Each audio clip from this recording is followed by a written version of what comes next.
इन 5 चरण के मतदानों में एक बात तय है कि 4 तारीख को जब ईवीएम मशीन खुलेगी तो 4 तारीख को परिणामों के बाद हमारे मौजूदा प्रधानमंत्री आदरणीय नरेंद्र मोदी जी तीसरी बार देश के प्रधानमंत्री बनने जा रहे हैं, उसमें कोई संदेह नहीं।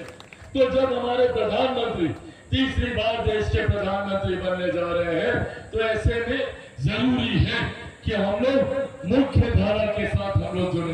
जरूरी है कि जो प्रत्याशी हमारे यहाँ से जीत कर जाए वो ऐसे व्यक्ति होने चाहिए जो प्रधानमंत्री जी के बगल में बैठकर आप लोगों के विकास की बात करे, आप लोगों की समस्या का समाधान करने का काम करे। और ऐसे में इनसे बेहतर, इनसे ज्यादा गुणी, इनसे ज्यादा अनुभवी, इनसे ज्यादा आप लोगों की चिंता करने वाला और कोई नहीं हो सकता। जब मैं भी नया सांसद बनकर आया था तो इनके अनुभव से मैं सीखता था, जो तत्परता इनमें होती थी अपने क्षेत्र के विकास को लेकर, आप लोगों की समस्या के समाधान को लेकर, कोई विभाग के मंत्री हो या स्वयं देश के प्रधानमंत्री हो, इन्होंने कभी संकोच नहीं किया वहां पर जाकर आप लोगों के लिए, आप लोगों की समस्या का समाधान कराने के लिए।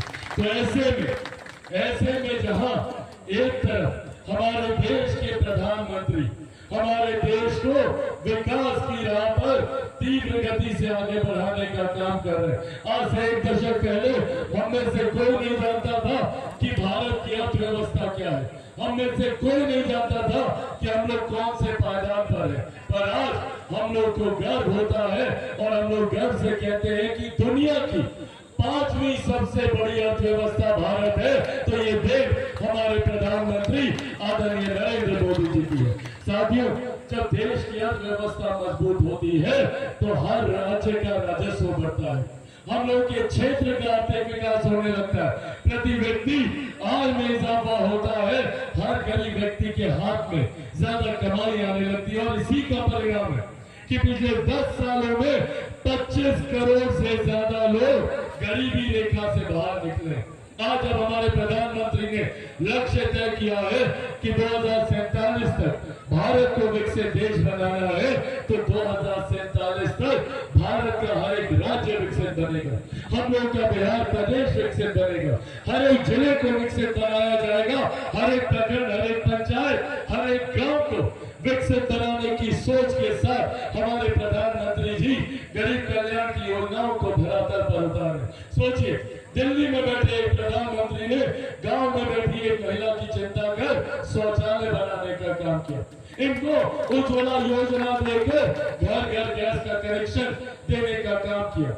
आज से पहले जब हम लोग के घर में कोई बीमारी आती थी तो सबसे पहली चिंता कि उसका आर्थिक बंदोबस्त कैसे होगा। लोग अपनी जमीन गिरवी रखते थे, महिला अपने जेवर बेचती थी, तब जाके उसका इलाज होता था। पर आज भगवान ना करे पर किसी परिवार में कोई बीमारी आती है तो आयुष्मान योजना के तहत 5-5 लाख रुपए का मुफ्त इलाज हमारे प्रधानमंत्री जी ने इसका प्रबंध किया। आज देश की दुनिया की सबसे बड़ी गरीब कल्याण की योजना, जिसका श्रेय मैं मेरे नेता, मेरे पिता आदरणीय रामविलास पासवान जी को भी दूंगा कि आज उनकी वजह से 81 करोड़ लोगों को देश में मुफ्त का राशन दिया जा रहा है। ये देन भी हमारे प्रधानमंत्री आदरणीय नरेंद्र मोदी जी की। साथियों, सरहद से सीमाओं को सुरक्षित रखना हो, अंतरिक्ष के माध्यम से देश में विकास को गति देनी हो, या हम लोगों की आस्था को सम्मान देना हो। सोचिए, 500 साल से जैसे हम लोग टेंट के नीचे है ना, ऐसे ही 500 साल से राम लला टेंट के नीचे विराजमान थे। धूप, गर्मी, धूल, मिट्टी, बरसात, बारिश, सब परिस्थिति में वही थे। पहली बार देश में एक ऐसे प्रधानमंत्री आए जिन्होंने हम लोगों की आस्था को सम्मान देते हुए अयोध्या में भव्य राम मंदिर का निर्माण कराया। ये सोच हमारे प्रधानमंत्री जी की है। पर वही दूसरी तरफ विपक्ष के भी नेता हैं, ये कांग्रेस, राजद, सब लोग आएगा, बड़ी बड़ी बातें कीजिएगा, पूछेगा इन लोगों से क्या किए 55 साल में देश में। 55 साल तक इन लोगों की सरकार रही, गाए बगाए, कई गठबंधन की सरकारों का ये लोग नेतृत्व करते रहे, क्या कर ले। आज भी इन लोगों के समय में गरीबी वैसे की वैसी ही बरकरार थी। जो लोग बिहार में 15-15 साल तक शासन किए, क्या किए ये लोग और कौन है ये लोग? ये वही लोग ना है जो लाठी में तेल पिलाकर हम लोगों के ऊपर ये वही लोग है ना जो नौकरी के बदले हम लोगों की जमीन छीनने का काम करते थे। और अब तो इन लोगों ने एक विधिवत योजना बनाने की तैयारी कर ली है। ये कांग्रेस का लोग जो है, ये लोग अब एक नया कानून लेकर आने की सोच रखता है। क्या? और आपकी विरासत पर कर, इनहेरिटेंस टैक्स, आपकी विरासत पर अब कर लगाने की ये लोग सोच रखता है। जितना जमीन जायदाद है ना आप लोगों का, किसी गरीब किसान का छोटा जमीन हो, गरीब मजदूर का कोई संपत्ति हो, उसका 55% हिस्सा कांग्रेस इस सोच के साथ आगे बढ़ रही है कि कैसे विरासत पर कर लगाकर उसका 55% हिस्सा अपनी संपत्ति में जोड़े। चाची, आप लोगों के पास जो भी गहना जेवर आप लोग रखी होंगी ना घर पर, उसका 55% हिस्सा ये कांग्रेस का लोग आएगा, उसको छीन कर लेकर जाएगा। और ये सोच जनता के बीच ना पहुंचे, इन लोगों की ये कानून बनाने की रणनीति हम लोगों तक नहीं पहुंचे तो झूठ बोलने का काम करते हैं। क्या झूठ बोलते हैं? कभी बोलेंगे संविधान को खतरा है, कभी बोलेंगे आरक्षण को खतरा है, कभी बोलेंगे लोकतंत्र की हत्या हो जाएगी। ये कांग्रेस वाले बोलेंगे लोकतंत्र की हत्या हो जाएगी। जिन लोगों ने सन 75 में आपातकाल लगाकर सही मायनों में लोकतंत्र की हत्या करने का काम किया, आज ये लोग लोकतंत्र के संरक्षक बने हुए। हकीकत है आज आप लोगों के सामने मैं मेरे नेता, मेरे पिता आदरणीय रामविलास पासवान जी के संघर्षों की कसम खाकर आप लोगों से ये वादा करके जाता हूँ कि जब तक चिराग पासवान जिंदा है, न आरक्षण को कोई खतरा है, न संविधान को कोई खतरा। पर हम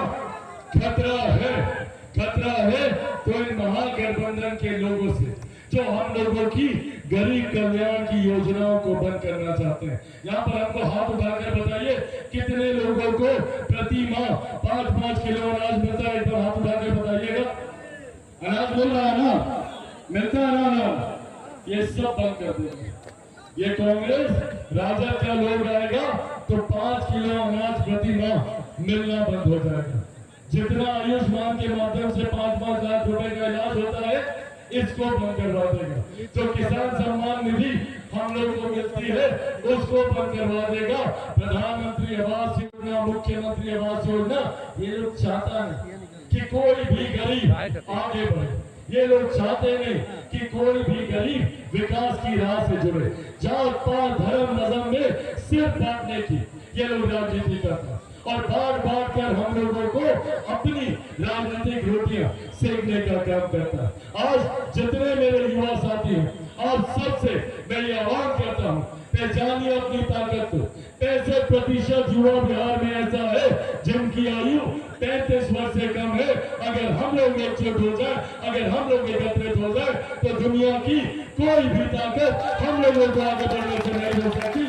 जरूरत है हमें एकजुट होने की, और ऐसे में जरूरत है पहचानने की ऐसे राजनीतिक दलों को जो हम लोगों को बांटने की राजनीति करते हैं। अंत में साथियों बस यही आग्रह करूंगा, मेरे कुछ घंटे बच गए, अब इसके बाद सब लोग अपना अपना बूथ संभालिए। क्या मेरे तमाम युवा साथी मुझसे ये वादा करेंगे कि आप लोग अपने अपने बूथ पर 100% मतदान करवाइएगा?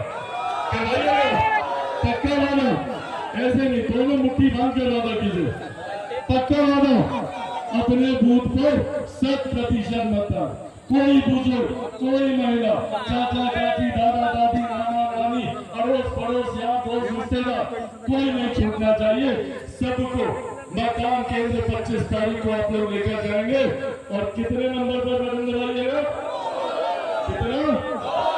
सबको पता? 2 नंबर दिखाइए सब लोग। 2 नंबर, 2 नंबर ये विजय का भी निशान होता है, ये विक्ट्री का भी साइन होता है। तो पहले से ही ये संजोग तय है कि जीत आदरणीय सिगरीवाल जी की तय है, उसमें कहीं कोई संदेह नहीं है। जीत का मात्र हम लोग को बढ़ाना है। 2 नंबर पर कमल छाप पर बटन दबाकर आप